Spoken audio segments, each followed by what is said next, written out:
Hey everyone, today I'm gonna show you how to set photo in keyboard in Samsung Galaxy Z Flip 7. So I'm provide full guide, don't skip my video.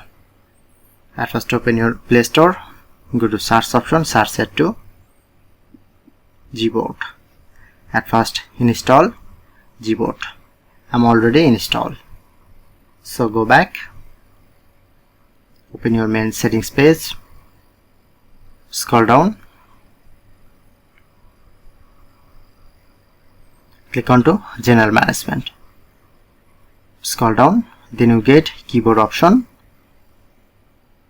So you need to first make sure to turn on your Gboard.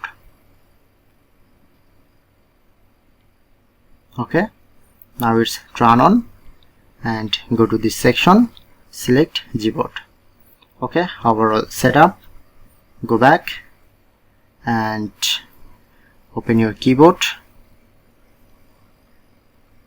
Then open settings, press on theme, showing you two more option. Click on to plus option and select any photo, press on next, adjust brightness, press on done and apply,